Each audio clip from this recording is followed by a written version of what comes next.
Cette vidéo découvre la liste des ressources, des outils que je vais utiliser pour réussir à créer mon jeu de société en 30 jours. Bonjour, je m'appelle David Valsi-Machinant, fondateur de l'académie businessbonheur.com et du mouvement Publier pour impacter, avec une partie qui s'appelle Jouer pour impacter, où on développe du jeu de société pour aider les entreprises à atteindre leurs objectifs pédagogiques et ou marketing. Et j'ai décidé de me lancer un défi fou cette année. C'est, plutôt que d'écrire un livre en 30 jours, créer mon propre jeu de société en 30 jours.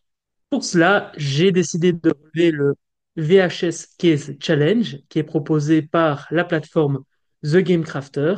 Si tu ne sais pas de quoi je parle, je t'invite à regarder dans la description de cette vidéo. Pourquoi? Tout simplement parce qu'il y a déjà le jour 1 et le jour 2 de ce challenge que je me suis lancé, où j'explique tout le contexte du concours VHS Case Challenge. Donc regarde dans la description, tu pourras regarder le jour 1 et le jour 2 si ça fait sens pour toi et que tu veux en savoir plus. Dans cette vidéo, j'ai donc décidé de me focaliser sur ce que je vais apprendre, ce que je vais utiliser pour créer ce jeu de société et réussir à relever ce challenge. On se retrouve donc juste après le générique.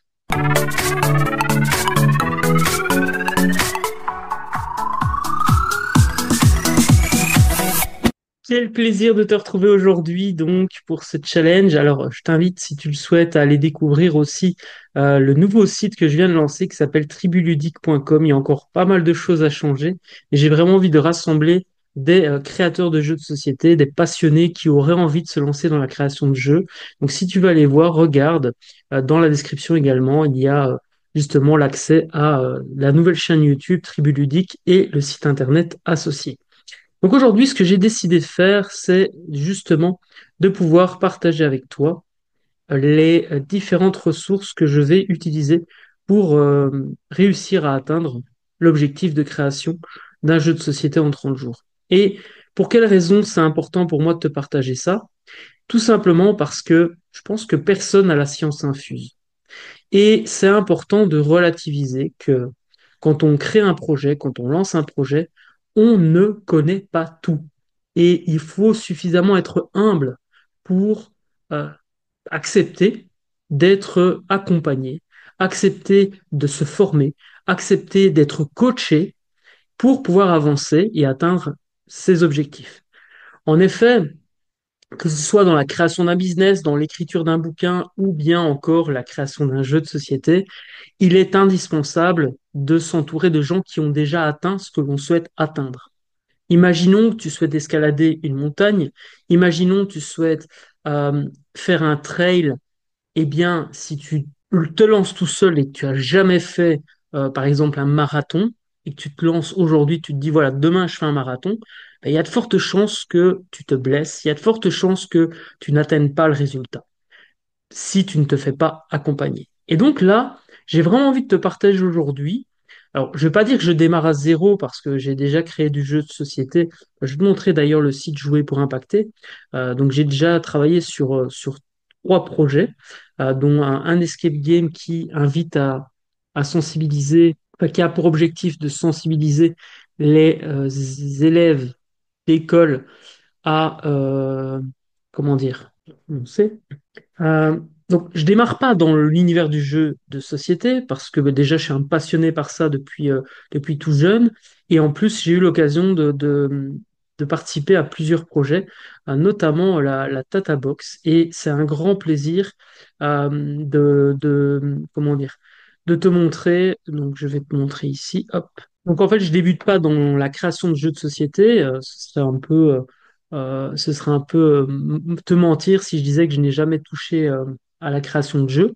Par contre, ce qui est sûr, c'est que j'ai encore plein de choses à apprendre. Donc, on a eu l'occasion de travailler avec mon collègue Thibaut, qui lui est dans l'univers du jeu de société, dans l'édition de jeux de société depuis plus de 10 ans. Et on a travaillé, par exemple, sur un projet qui s'appelle Altertox, qui permet qui a permis à une entreprise scientifique de partager leur message auprès d'un public non scientifique. Donc, tu vois, je ne démarre pas de zéro. J'ai aussi créé le jeu plus ou moins sérieux Canva, que je vais te présenter dans quelques instants, qui est un des outils que je vais utiliser pour justement poser les fondations du jeu de société que j'ai envie de développer. Et tout ça pour dire que l'idée, c'est vraiment d'accepter que je ne sais pas tout. Et c'est pas parce que je sais que je fais, et c'est pas parce que je fais que je fais bien. C'est une formulation que j'aime bien me rappeler à moi-même et rappeler évidemment aux gens que j'accompagne. Donc aujourd'hui, on va voir ensemble les différents outils. On va parcourir. J'en ai quelques-uns. Je vais te montrer un vite fait. Hop, je te montre ça en détail. Je vais aussi t'expliquer un peu comment je fonctionne en termes de création de prototypes.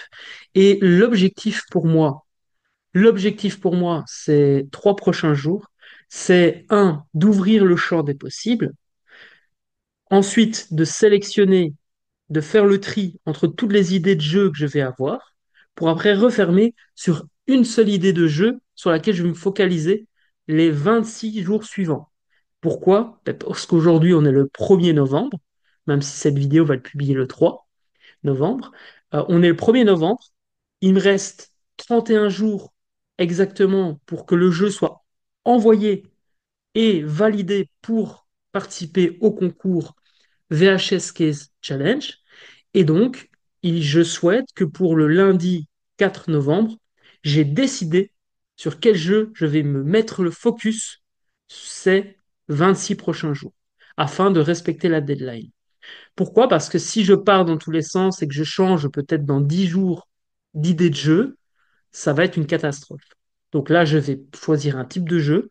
J'ai déjà des idées. On en a déjà parlé dans la vidéo 1 et 2, notamment une idée où la VHS, ce serait comme un ordinateur à monter. Je ne sais pas si je vais garder cette idée-là. Et justement, les outils que je vais utiliser aujourd'hui et te présenter, eh bien, vont m'aider à ouvrir le champ des possibles et puis, plus tard, refermer pour mettre un focus sur les 26 jours qui vont rester. Je t'invite d'ailleurs à faire pareil.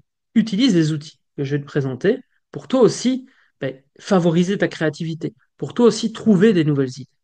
Je te montre rapidement, d'ailleurs je fais un test, comme ça je suis sûr que ça fonctionne. Voilà, ici c'est un peu le programme du jour, et là j'avais déjà noté quelques idées, avec notamment la taille de la boîte VHS, parce que c'est un composant primordial. Pour pouvoir rentrer dans le concours, il faut que le jeu que je crée rentre dans cette boîte et donc forcément les composants qui vont remplir cette boîte eh bien, doivent faire moins que cette taille-là. Donc c'est super important avec déjà quelques idées que j'ai eues avec l'ordinateur notamment, ou le système de cold case, je t'en reparlerai. J'ai aussi pensé à, comment dire, à la notion de faire de cette VHS, donc l'intérieur de la VHS ici, de faire que les gens soient comme des gladiateurs et qu'il y ait un combat qui se passe en fait dans cette arène. Voilà, il y a plein d'idées, c'est pas ce qui manque, mais voilà, on va faire au fur et à mesure du temps. Donc, tout ça pour dire, donc ça fonctionne, je vais pouvoir te présenter les différents outils. Indique dans les commentaires ce que toi t'en penses de ce challenge et est-ce que toi tu as envie de te joindre à moi? Est-ce que toi aussi tu as envie de relever ce challenge? Si oui, eh bien, tu peux le faire. Hein, écris-moi simplement. Tu peux aller voir dans la description de la vidéo, il y a aussi le lien officiel du concours Game Crafter, c'est ouvert à tous. Et je partage déjà pas mal d'astuces pour que tu puisses gagner du temps, notamment sur le règlement, ce qui est autorisé ou pas, etc. Ça se trouve dans la vidéo jour 1. Donc va voir, comme ça tu gagnes un max de temps. Et dans la vidéo jour 2, je te prémâche le travail par rapport aux composants qu'on peut utiliser et qui rentreraient dans les détails, qui rentreraient en fait dans le boîtier, etc. Donc il y a pas mal d'astuces, tu peux gagner du temps et économiser tout ce temps que moi j'ai pris pour pouvoir justement fonctionner et pouvoir créer tes jeux. Euh, J'avais envie de te partager un dernier truc. En termes de création de jeux de société, tu n'as pas besoin d'énormément de matériel dès le départ. Je vais te montrer deux choses. Par exemple, moi, ce que j'aime bien faire, c'est aller dans des magasins d'occasion. Des magasins, par exemple, en Belgique, on a ce qu'on appelle les cash converters, il y a aussi les trocs internationales, il y a sûrement la même chose en France, ou alors les brocantes. Et je vais voir pour trouver des jeux. Alors, tu vois, ici, j'ai par exemple Dragon Flamboyant, c'est un bingo pour les enfants de 7 à 99 ans, de 3 à 99 ans, tu vois ici. Et donc, ce qui est intéressant avec les brocantes et compagnie, c'est qu'on peut trouver des boîtes comme ceci. Ici, par exemple, j'ai payé 99 cents, 99 cents pour un jeu, malheureusement, qui n'est pas complet. Donc, j'ai regardé et il n'est pas complet. mais c'est pas grave, je l'ai quand même acheté. Pourquoi? Tout simplement parce que dans la boîte, eh bien, il y a des choses que je vais pas pouvoir utiliser. Bon, voilà le petit règlement. Ça, je ne vais pas forcément pouvoir l'utiliser tel quel, encore que, tu vois, je peux imaginer peut-être de créer un jeu au-dessus de ça, en venant par exemple coller, imaginons si j'ai besoin, tu vois, de faire un prototype, ce que moi je ferais, si j'ai besoin de cases comme ça, ben, je viendrais coller ici un post-it et je ferai des dessins ou viendrais poser des autocollants. Ça, j'en ai par exemple, tu vois, ici, hop, je vais te montrer. Hop, voilà. Donc, non, il est où? Qu'est-ce que j'ai fait de ça? Ah, il est là, voilà. Donc, moi, je récupère en fait du matos au fur et à mesure du temps. Et donc, par exemple, ici, j'ai récupéré. Ah ben non, je les ai pas avec. Ils sont où? Ils sont où les autocollants? Ah ben, ça alors. Qu'est-ce que j'ai foutu? Eh ben, écoute, je ne les retrouve pas. En fait, si tu veux, mais ils sont là, alors. Ouais, il y a des choses qui disparaissent. Bref, ce que je voulais te dire, c'est que j'ai récupéré des autocollants d'un agenda et ces autocollants ont des icônes. Et donc parfois, je prends ces icônes et je les colle sur des dés, des simples dés. Parfois, je viendrai les coller ici si j'ai besoin, par exemple, d'un plateau comme ça. Donc en fait, je récupère ce matériel. Donc, tu vois, il y a des tuiles comme ça, enfin des jetons. Ben, je peux venir ici, soit j'utilise le dessin qui est là, soit je viens mettre un autocollant qui se décolle idéalement après, et je peux noter en fait dessus. Tu vois, donc je récupère ça. Et alors, ce qui est précieux, moi je trouve en tous les cas, c'est ce type de matériel-là. Tu vois, là par exemple, ce sont des pierres que je vais pouvoir réutiliser dans mes prototypes. Donc tu vois, il y a moyen, en rachetant des jeux existants, de récupérer le matériel. Et alors, si le jeu n'est pas complet, tu peux désosser le matériel et l'utiliser pour tes prototypes. Mais tu peux aussi, eh bien, si tu le souhaites, euh, comment dire, tu peux, si tu le souhaites, directement désosser un jeu. Alors moi, je te le déconseille parce que j'aime bien avoir mes jeux complets, mais tu pourrais imaginer prendre les billets d'un Monopoly ou les dés de tel jeu ou le sablier de tel jeu pour créer tes prototypes. Il y a d'autres possibilités. D'ailleurs, je vais rapidement te les présenter. Je pensais pas commencer par ça, mais je vais te présenter un des premiers outils que je vais utiliser, qui s'appelle Find the Fun, qui est proposé par Gabe Barrett, qui fait pas mal de choses dans l'univers du jeu. Il est, comment dire, il est basé aux États-Unis, de mémoire. Et donc, ce que j'ai fait, c'est que j'ai investi dans deux choses chez lui. Malheureusement, évidemment, ça vient des États-Unis, donc il y a la douane à payer, la TVA à payer, donc c'est pas forcément le truc le plus abordable.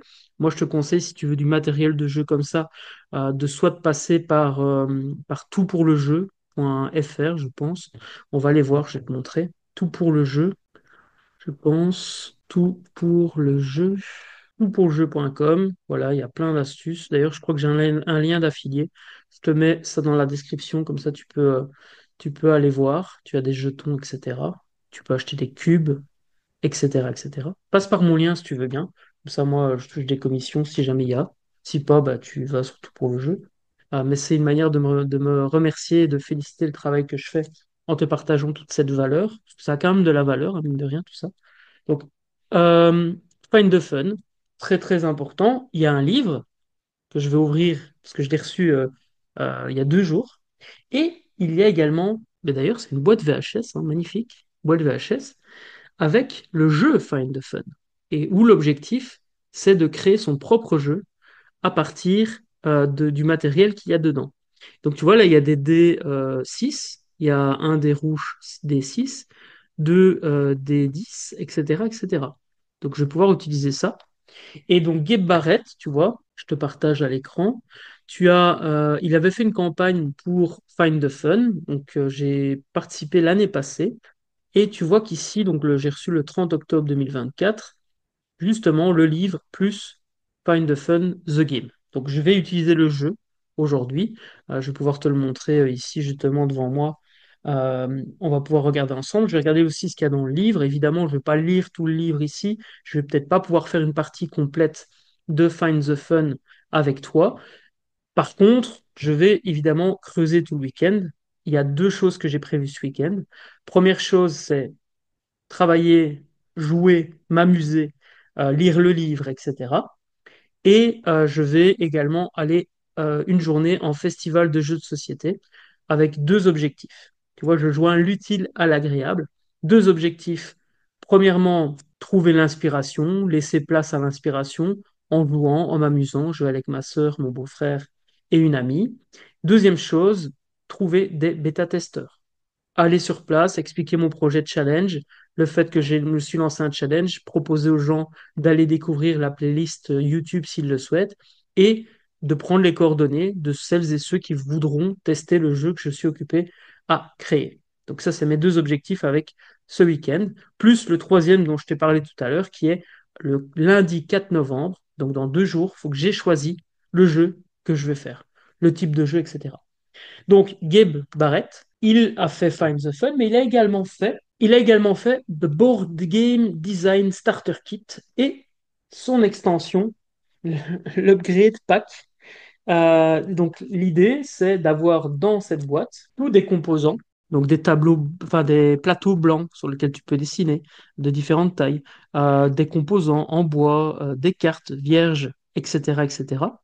Donc ça, je vais pas forcément l'utiliser, je vais t'expliquer pourquoi. Tout simplement parce qu'il faut obligatoirement passer par la plateforme de Game Crafter dont j'ai déjà parlé et d'utiliser les composants de Game Crafter qui ne sont pas les mêmes composants que là.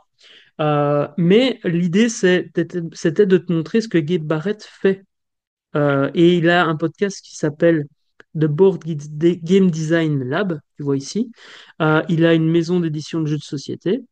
Et donc voilà, ce gars, c'est un de mes mentors, avec Thibaut, mon collègue, et avec une autre personne dont je vais te parler dans quelques instants. Donc, ça, c'est ce qu'on va voir. Je vais déballer ça avec toi. À mon avis, j'ai utilisé ça, parce qu'il y a déjà pas mal de choses à faire.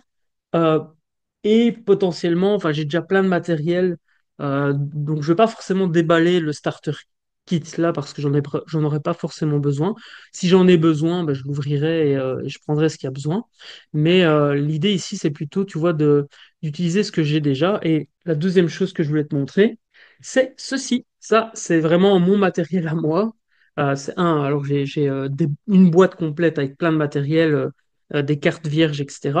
Mais ce que je voulais te dire, c'est que tu peux démarrer avec rien. Juste du carton comme ça. Là, en gros, tu vois, si je devais imaginer le jeu, je prendrais ce carton, alors je prends du recyclage, tu vois, enfin des cartons où il y a un côté qui est utilisé, l'autre pas. Et je vais venir ici, tu vois, donc imaginons, je veux créer le jeu, comment dire, sur la partie, sur ici le jeu qui invite à créer son ordinateur. Ben, je vais imaginer en fait qu'ici, c'est le plateau de jeu et je vais me dire, bah tiens, en fait, je vais venir découper et faire par exemple la carte mère, etc. Et donc je vais venir, tu vois, dessiner ici. Alors attends, j'ai le bic qui fait des siennes. Hop, je vais faire comme ça par exemple, tu vois. Et je vais venir m'amuser. Alors évidemment, je le fais au crayon. Ce serait peut-être mieux, David. On le fait au crayon, c'est un peu mieux. Comme ça, on peut effacer. Et donc tu vois, je vais me dire, bah tiens, ici, on va pouvoir venir mettre un carré. Et donc je vais imaginer le jeu comme ça sur le papier, puis je vais venir découper et je vais venir tester. Ce que je veux dire, c'est que pour te lancer dans la création de jeu, t'as pas besoin de budget. Tu prends du recyclage, t'achètes, comme je te dis, un jeu à 99 cents en occasion, tu le désosses, surtout s'il n'est pas complet, ben voilà. Moi, pour te dire, ils allaient le jeter, tu vois. Donc là, en gros, pour 99 cents, j'ai 25, 26 pierres, j'ai des composants que je vais pouvoir réutiliser, etc. Pour 99 cents. Donc, il n'y a pas besoin d'avoir plein de matériel pour démarrer. Même ici, juste des post-it, tu vois, tu viens de dessiner sur ton post-it. La même chose que je te disais tout à l'heure, tu vois, tu viens ici, tu te dis, bah tiens, on va faire comme ça, puis on va découper, puis la personne, elle va devoir rajouter cette pièce-là, etc. Et puis tu viens découper, puis tu sois créatif. Vraiment, sois créatif, il n'y a pas besoin de beaucoup de choses pour démarrer dans la création du jeu de société. Après, évidemment, il faut se professionnaliser, c'est une bonne chose. Si tu as envie potentiellement de présenter à un éditeur, etc., ton prototype, bah, avoir quelque chose d'un peu plus propre, c'est sympa, mais c'est pas indispensable. Surtout que l'éditeur, lui, s'il capte le potentiel de ton jeu, eh bien, voilà, lui, il a l'habitude de voir des prototypes pas terminés, des jeux pas terminés, je veux dire, pas beaux. Du moment qu'ils comprennent la mécanique et l'intérêt que ça a, ben, voilà, c'est comme un éditeur d'un bouquin, il te demande pas d'avoir le livre mis en page. Loin de là, parfois c'est un bénéfice et un avantage de ne pas avoir de direction artistique pour un jeu, parce que potentiellement que la mécanique est géniale, mais que l'univers des gnomes n'attire plus personne aujourd'hui et qu'il vaudrait mieux passer sur du cyberpunk ou que sais-je. Et donc on peut avoir la même mécanique, mais 50 univers différents. Et là, c'est l'éditeur qui lui connaît c'est l'éditeur qui lui connaît les modes et les tendances et qui va forcément, à un moment donné, avoir envie de faire que le jeu soit tendance en ayant tel ou tel univers. Voilà. Bref, on reparlera de la partie édition, c'est pas l'objectif aujourd'hui. Mais par contre, voilà, comme ça tu sais un peu. D'ailleurs, en plus, il y a l'auto-édition de jeux aussi qui est possible, notamment avec des plateformes comme The Game Crafter et ou d'autres prestataires dont on pourra parler à l'occasion, si ça fait sens pour toi.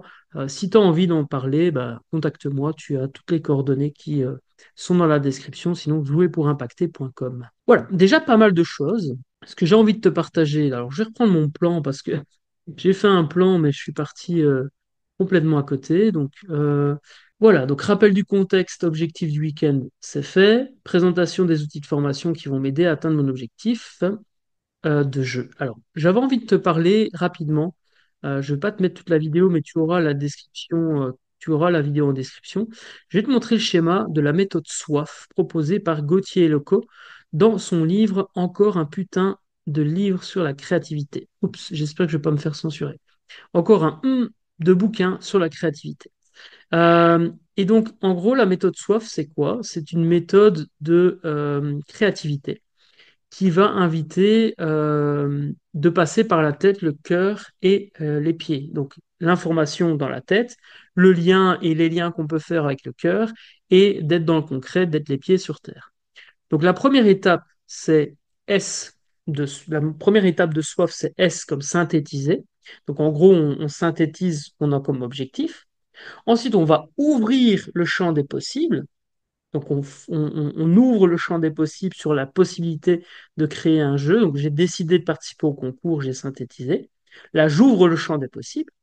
Puis je vais euh, investiguer. Donc là, en gros, ce qui va se passer, c'est que j'ouvre le champ des possibles, j'investigue, et puis, boum, je referme. Et donc, S, synthétiser, O, ouvrir, I, investiguer, F, fermer.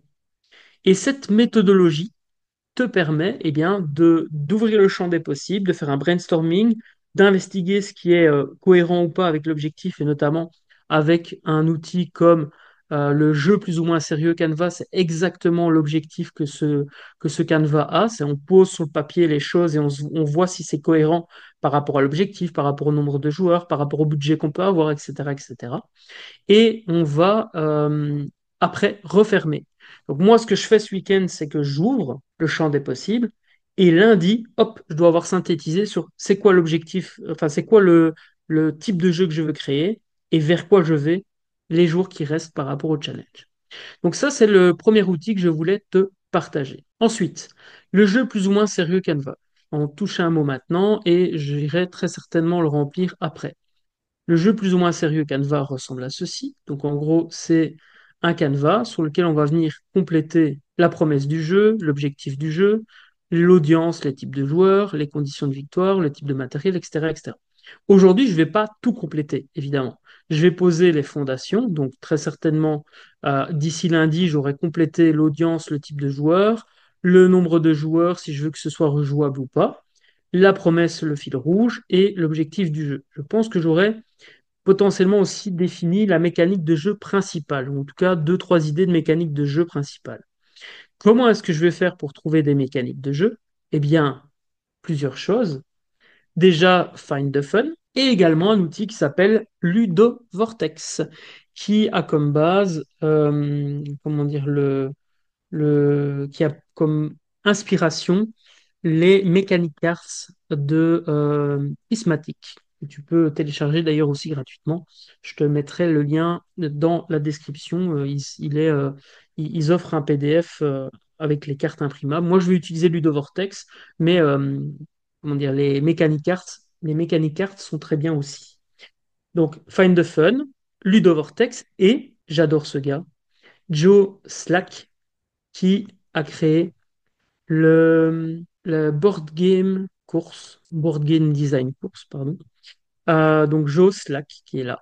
Super sympa, franchement. Il m'a déjà répondu pas mal de fois par email et j'ai décidé d'investir dans une de ces formations, même un pack de formations. Et j'ai rejoint la communauté que Joe a lancée. C'est une communauté où on est avec d'autres créateurs et on peut lui poser des questions. Donc tu vois, vraiment, je pourrais me dire, ouais, je sais créer du jeu, j'en ai déjà fait trois pour des clients, ils sont satisfaits, blablabla, blablabla. Ok, bullshit. Je sais que je ne sais rien. Fameuse citation, je sais que je ne sais rien. Et moi, j'aime bien ma citation, c'est pas parce que je sais que je fais, c'est pas parce que je fais que je fais bien. Donc, je crois savoir des choses, j'ai fait des choses, mais peut-être que je peux les faire encore mieux. Et qui de mieux que des gens qui ont déjà fait des jeux de société comme Gabe Barrett, Joe Slack ou encore Thibaut Quintance, qui est la personne avec qui j'adore travailler pour le moment, qui lui a créé Serious Stephen, eh bien, voilà, ce sont mes trois mentors pour la création de jeux de société. Et je trouve ça logique. C'est comme quand j'ai créé Publier pour Impacter. Au tout début, j'ai bouffé des dizaines de bouquins sur comment écrire un bouquin. J'ai fait des dizaines d'heures de recherche sur les choses qu'il fallait faire, les choses qu'il fallait pas faire. J'ai expérimenté et j'ai appris. Et puis est née la méthode publiée pour impacter. Mais au départ, j'ai moi-même eu des inspirations, j'ai moi-même euh, appris d'autres personnes. Et je les remercie d'ailleurs grandement et je cite toutes mes sources. En tout cas, il y a un moment donné, si je les cite pas, c'est que j'y pense pas forcément ou que, comment dire, j'ai oublié. Ça peut m'arriver. Je veux pas dire que je cite toutes les sources, mais dès que je sais, je cite mes sources. Pour moi, c'est logique. Il y a un moment donné où même si ce que tu apprends aujourd'hui, tu le retransmets à ta manière plus tard, il y a des choses, si tu reprends telles quelles, et même je pense que c'est faire preuve d'humilité dans le développement d'un business, dans le développement d'un projet, ça rapporte toujours à court, moyen ou long terme. Donc moi, je préfère citer mes sources. Il y a des choses que j'ai déjà faites, comme la Tata Box, comme l'escape game, pour sensibiliser aux différents types de discrimination dans les écoles. Et encore, c'est pas un projet sur lequel j'ai tout fait. Il y a des choses sur lesquelles je suis intervenu, d'autres pas. Il y a différents. Voilà, c'est comme les livres. Quand j'ai sorti Les Génies du Focus, il y a quelqu'un qui a fait la couverture. C'est pas moi qui l'ai faite. J'ai travaillé avec quelqu'un qui a fait cette couverture. J'ai toujours travaillé avec des professionnels au niveau du graphisme, etc. Donc voilà, pour la petite parenthèse, ou la grosse parenthèse. Je sais pas pourquoi je dis petite. Donc je reprends. On va voir plusieurs choses aujourd'hui. On va voir, hop, la méthode SWOF, on l'a vu. Jeu plus ou moins sérieux Canva, j'y reviendrai après. Find the Fun, de Board Game Design Course de Joe Slack. Le Ludovortex, c'est ce qu'on va voir aujourd'hui. J'espère que ça te plaît, indique-le dans les commentaires. Donc je resitue rapidement le contexte pour les personnes qui le souhaitent et peut-être qui prennent en route cette vidéo. Le VHS Case Challenge, j'ai jusqu'au 3 décembre pour remettre un prototype de jeu fait à l'impression, ça veut dire que les designs doivent être faits, et l'objectif, tout a été expliqué dans la vidéo du jour 1, mais je résume en deux mots. L'objectif, c'est de créer un jeu de société qui va être contenu dans une boîte VHS, une boîte de cassettes vidéo, et la boîte doit être le plus remplie possible. Et tous les composants, toutes les choses qui se trouvent dans cette boîte doivent être utiles au jeu. Parce que sinon, c'est facile de remplir une boîte VHS. Non. Là, l'objectif, c'est qu'il y ait un vrai jeu dans la boîte, que la boîte soit le plus remplie possible et que les gens passent un bon moment. D'ailleurs, l'anecdote sympa, c'est que le membre principal du jury de ce concours, eh bien, je te le donne dans le mille, c'est Gabe Barrett, je ne sais pas s'il y a une photo de Gabe Barrett. Voilà, Board Game Geek. Voilà, ça c'est Gabe Barrett. Ouais, tout petit. Voilà, donc, bah, d'ailleurs, ce que je vais faire, c'est que je vais le suivre, tant qu'à faire. Je vais regarder si Joe Slack est dessus aussi sur Board Game Geek. Si moi tu veux me suivre, c'est Vim Diesel. Non, il n'y est pas. C'est pas grave. Légère digression. Ok, bon. Voyons voir ensemble le contenu Find the Fun. J'ai hâte. Je l'ai attendu pendant à peu près un an parce qu'il y avait la campagne crowdfunding et puis le temps que ce soit produit, fini, etc. Euh, donc j'ai la boîte de jeu, j'ai le livre, je vais déballer ça avec toi et on va voir déjà la table des matières de Find the Fun. Donc la promesse, c'est apprends comment passer de l'idée à un jeu de société publié. Magnifique. Ça ressemble à la méthode 333 de l'incubateur businessbonheur.com. Ça, c'est drôle. Donc il y a plusieurs étapes, plusieurs couleurs. Donc, j'imagine que les codes couleurs vont être dans le bouquin aussi. Donc moi, de ce que je peux voir ici, et tu vois, il y a un, 2, 3, 4, 5, 6 grandes étapes pour passer de l'idée au jeu publié. Ok, bon, ben, on va voir, hein. C'est merde. Bon, d'ailleurs, dans le jeu que je vais développer, je vais essayer de mettre le moins de plastique possible. Mais bon. Parfois, on ne peut pas faire différent. On ne peut pas faire autrement, plutôt. Ok, donc Find the Fun, Gabe Barrett, Board Game Design Lab, c'est son site internet. Voilà la table des matières. Alors, section 1, avant de commencer, designer son jeu, trouver du fun, parce qu'évidemment un jeu de société doit être fun, c'est logique. Ok, comment passer de débutant à vétéran du game design, la notion de prototype, la notion de playtest, comment finir le jeu, comment être publié, et puis une clôture avec aussi des bonus chapitres, des chapitres bonus plutôt. Donc 71 possibilités de devenir un meilleur game designer et les meilleurs tips pour créer un jeu fun de Alan Emrich, que je ne connais pas. Ah oui, d'ailleurs, je vais plutôt mettre ça comme ça. Donc, je te remonte rapidement. Find the fun. Donc, chapitre 1, 2, 3, 4, 5, 6, 7, 8, 9. Magnifique, avec les deux chapitres bonus. Excellent. Ok, super intéressant. Regardez ça. Johnny Pack, je ne sais pas qui c'est, j'irai voir après. C'est comme Alan Elmrich. Il est peut-être super connu dans l'univers du jeu de société, mais moi personnellement, je ne le connais pas. Ici, il y a une cible. L'objectif, c'est de faire un jeu fun. Et en fait, ce qui est intéressant, c'est que de ce que je comprends, sans lire, parce que je ne vais pas prendre le temps de lire dans ce live, mais en gros, au début, le jeu va pas forcément être fun, on va tester des choses, et puis plus on va avancer dans le jeu, dans la création du jeu, plus on va trouver le fun et créer euh, un jeu fun, justement. C'est une pure interprétation du dessin sans avoir lu, hein. Je vais regarder s'il y a quelques visuels, que moi j'adore les livres dans lesquels il y a des visuels. C'est pas forcément le cas. Moi j'aurais cru qu'il allait y avoir des couleurs, moi, dans le bouquin. Mais bon, après c'est vrai que ça coûte plus cher d'imprimer un livre en couleur, donc je peux comprendre le choix. Ouais, le rôle de la chance, pas mal de choses qui ont l'air très intéressantes. Des astuces pour tester le jeu en ligne. Tabletop Simulator, je l'ai sur Steam, j'ai investi. Et Tabletopia, c'est une plateforme en ligne où il faut s'inscrire et je crois que c'est gratuit. Il y a peut-être un accès premium. Voilà déjà deux choses que tu peux regarder. Ouais, super intéressant en tout cas. Donc j'ai hâte, je vais le lire.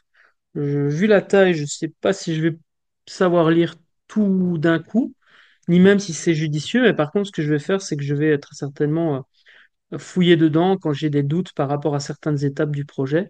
Je vais me plonger dedans pour trouver des ressources, etc. aussi. En sachant que, à mon avis, là où je vais mettre mon focus ce week-end, c'est probablement dans Ludo Vortex, pour trouver la mécanique de jeu, et Find the Fun pour trouver le fun et un équilibre par rapport à ça. Donc je continue le déballage de Find the Fun.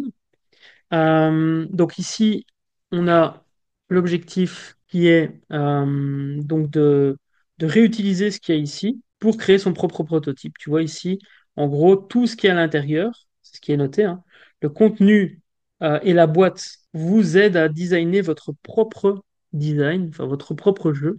Et donc, en gros, je peux retourner la jaquette et créer mon propre jeu. Ce qui est génial, c'est qu'en fait, c'est un jeu qui Enfin, c'est une boîte VHS, donc pour le concours, c'est tip top, quoi. Donc, tu vois, je peux reprendre ça et transformer ça pour mon prototype. Donc ça, c'est vraiment cool.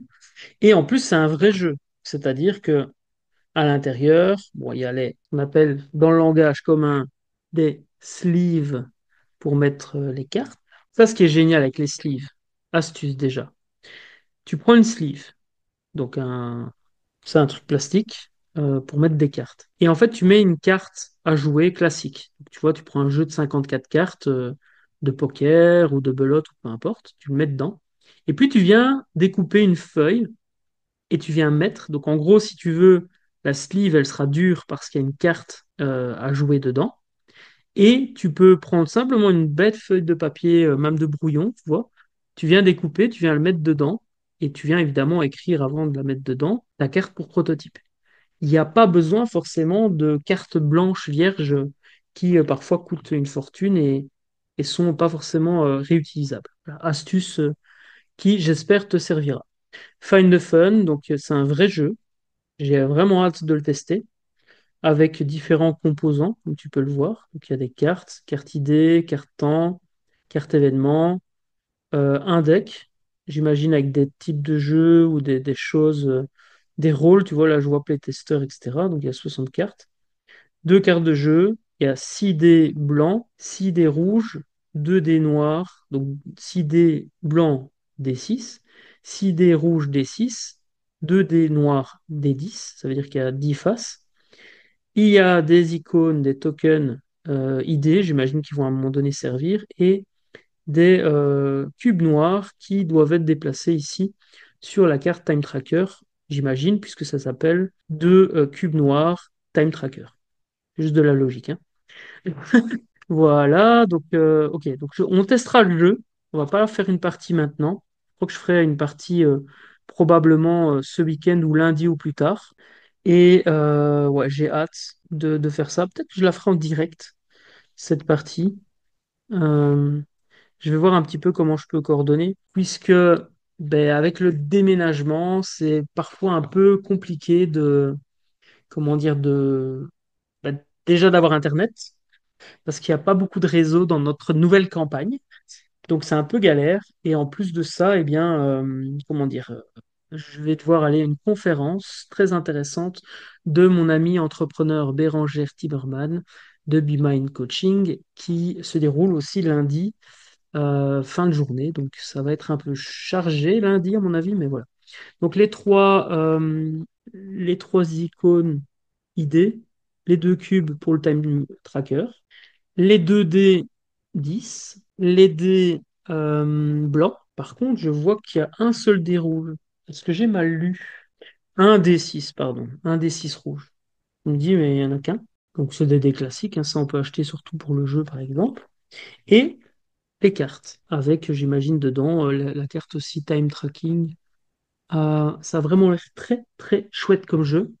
J'ai vraiment hâte de le tester avec toi. Donc là, tu vois, ça me permet de visualiser un petit peu l'espace que je vais avoir pour le prototype. Vraiment, ça me permet, tu vois, de visualiser, de me dire, bah, tiens, en fait, si je mets des cartes, quelle taille ça prend? Donc là, tu vois, par exemple, on ne sait pas le fermer, je pense. Non. Ah, quoique, si, mais ça dépasse. Donc il vaut mieux.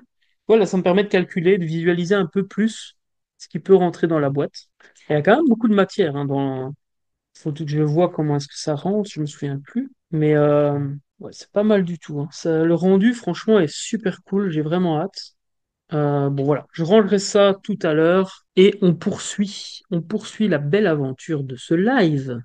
On poursuit la belle aventure de ce live en s'hydratant un peu. Ok, donc, je t'ai montré le Find the Fun. Ce que maintenant j'aimerais te montrer, c'est les cours dans lesquels j'ai investi, les cours de Joe Slack. Et puis on reviendra au Ludovortex pour terminer par le jeu plus ou moins sérieux Canva. Donc ce que je vais faire, c'est que je vais inverser ici, et comme ça on sera dans l'ordre. Ludovortex, c'est quoi? Ça sert à quoi? Donc je vais aller sur le site internet de Ludovortex pour te montrer le site officiel. Tu pourras aller voir si tu le souhaites. Donc j'adore déjà, c'est que ils font un jeu de mots avec 20 000 lieux sous les mers, c'est 20 000 vœux sous les mers. Et donc ce sont des jeux pour concevoir, adapter, analyser, animer et débriefer les jeux. Donc en gros, il y a le mode d'emploi, il y a les différentes cartes. Si tu le souhaites, tu peux aller découvrir. Je remercie d'ailleurs mon collègue Thibaut Quintance de m'avoir offert cet exemplaire que j'ai ici en physique. Donc il y a quelques boîtes qui ont été produites et je suis très très fier et je remercie donc encore. Je te remercie Thibaut. J'imagine peut-être que tu regarderas cette vidéo. Donc merci, merci beaucoup ben, déjà pour toute la collaboration qu'on fait ensemble et également ben, le cadeau que tu m'as fait. C'est vraiment un grand plaisir d'avoir reçu ce cadeau. D'ailleurs, pour l'anecdote, je pensais avoir commandé deux bouquins, un pour toi, un pour moi.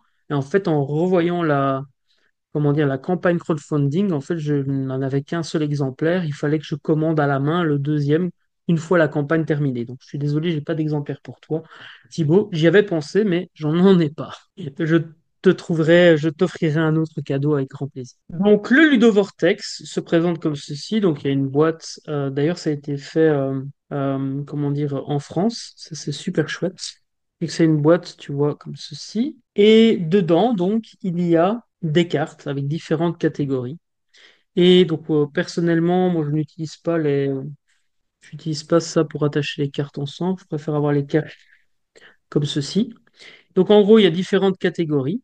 Et l'idée, c'est de pouvoir utiliser en fonction bah, de différents scénarios qui sont proposés, soit dans comment dire, dans le carnet des règles, soit sur le site internet, d'utiliser, tu vois ici, tu as différents types de jeux. Donc, tu as interroger l'expérience ludique, concevoir un jeu, donc ça s'appelle Il était un jeu, avec, comment dire, en fait, différentes phases. Donc, je prends par exemple celle-ci, à mon avis, c'est la phase que je vais faire. Phase 1, donc c'est en tout cas le type de jeu que je vais jouer, auquel je vais jouer plutôt, pour trouver des idées.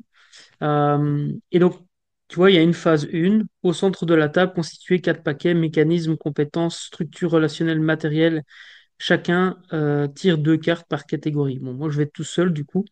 Et donc, tu vois, il y a une deuxième phase, puis une troisième phase. Et l'idée, c'est de pouvoir utiliser ça pour générer des idées. Donc, ce que je vais faire, c'est peut-être essayer d'ici lundi, puisque je ferai ça lundi matin, de voir si je peux pas trouver un autre joueur minimum. Ce serait pas mal que je puisse avoir quelqu'un qui joue avec moi et qui accepte de... Voilà, sinon je ferai le jeu seul. Je vais vérifier si on sait y jouer seul. Et donc en gros, si tu veux, sur ce jeu, d'ailleurs j'ai pas dit qu'il avait, mais tu l'avais lu, donc ça a été développé par Florence Nice et Michel Van Langedonck. Et donc il y a différentes catégories de cartes, et chaque carte va proposer de réfléchir à une chose importante. Donc je vais prendre l'exemple ici. Un point important par rapport à la création d'un jeu, l'âge des joueurs. Est-ce que les joueurs sont des enfants de 3 5 ans, de 5 à 8 ans, de 9 à 12 ans?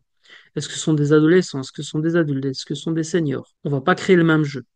D'ailleurs, je te partage rapidement ici, dans le jeu plus ou moins sérieux Canva, il y a la notion de type de joueur. Super important. Donc là, j'avais mis l'exemple quand j'ai fait la vidéo d'explication, enfant de 7 à 10 ans. Donc on en revient à cette quasi à la même carte, enfin, la même réflexion. Il y a d'autres choses. Il y a carte d'identité, titre du jeu, auteur, illustrateur, éditeur, date. Donc on va avoir différentes réflexions déjà par rapport au titre du jeu, etc. Comment va se dérouler la partie, le but du jeu, conditions de victoire. Ça aussi, c'est dans le jeu plus ou moins sérieux Canva. Donc évidemment, c'est complémentaire. Tu peux utiliser le Ludovortex, répondre à cette question-là, et puis ajouter cette réponse et les conditions de victoire dans le jeu plus ou moins sérieux Canva. Ce sont des choses, des outils complémentaires. Est-ce qu'on veut créer un jeu avec une certaine moralité? Donc, ou alors est-ce qu'on veut créer un jeu plus subversif? Donc, rappelle-toi, dans la vidéo du jour 2, je me suis dit, voilà, si imaginons on fait un jeu où on doit créer un ordinateur et le construire, on pourrait soit faire un jeu avec une certaine moralité par rapport à la société actuelle, se dire, ok, ben, on va faire quelque chose de politiquement correct, mais je pourrais aussi faire un jeu où j'envoie des enfants aller dans les mines et avoir des pertes humaines, etc. Tu vois, c'est un peu plus subversif, c'est un peu plus controversé. Et donc, c'est un choix qu'on peut faire dès le début ou qui permet de faire évoluer en tout cas la réflexion. Tu vois, donc, c'est vraiment très, très utile comme outil. Donc, gestion de la séance de jeu, est-ce qu'on fait tous ensemble, etc., etc. Est-ce que c'est un des jeux sur lesquels on peut faire des tournois? Est-ce qu'on peut jouer de manière libre, etc., etc. Donc, voilà, je vais utiliser ce jeu. Je vais évidemment, ben, en fait, jouer potentiellement seul, peut-être avec quelqu'un, on verra d'ici lundi. Mais, par exemple, nommer le matériel du jeu, les fonctions, etc. Si je tire cette carte-là, je ferai, je releverai le challenge de te présenter et de te présenter à toi en vidéo. Donc, ce sera tout aussi enrichissant. Même chose pour les règles, etc. Je vais cogiter d'ici lundi.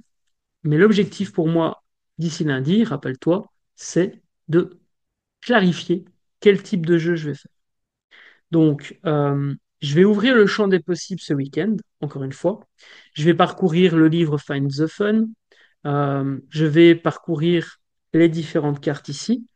Je vais noter toutes les idées et je te ferai un brief dans la vidéo suivante sur le choix que j'ai fait. Est-ce que j'ai décidé de, comment dire, de faire tel ou tel jeu. Je vais peut-être faire des enregistrements avec mon téléphone, peut-être quand je serai occupé à réfléchir et autres. Je vais peut-être essayer de nourrir le vlog peut-être de réflexion sans pouvoir me poser devant la caméra comme là maintenant. Donc peut-être qu'il y aura des idées que j'ai. Je prendrai très certainement des morceaux de vidéo lors du festival de jeux pour te montrer aussi. Et voilà, j'ouvre le champ des possibles avec ces différents outils. Il y a encore des catégories que j'ai pas ouvertes, hein, matériel par exemple. Donc voilà, je vais réfléchir à tout ça.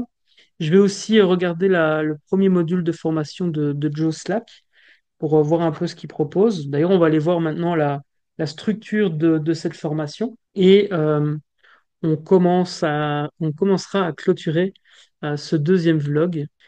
Hop. Ah oui, avec le jeu plus ou moins sérieux Canva, donc je te l'ai montré en fait, hein. Donc voilà, on a parcouru le jeu plus ou moins sérieux Canva. Si tu veux le télécharger, l'imprimer et avoir la formation, la vidéo explicative, tu peux te rendre sur jouerpourimpacter.com/canvas, Canva avec un S.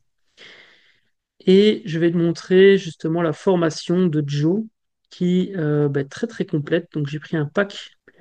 Euh, voilà, donc les cours que j'ai. Donc, je vais regarder le contenu et voir un petit peu justement. Donc, ça, c'est la communauté dont je te parlais. J'ai rejoint cette communauté. Donc, c'est celui-ci. Non, ça, c'est pour la publication. Voilà, ça, c'est pour la création.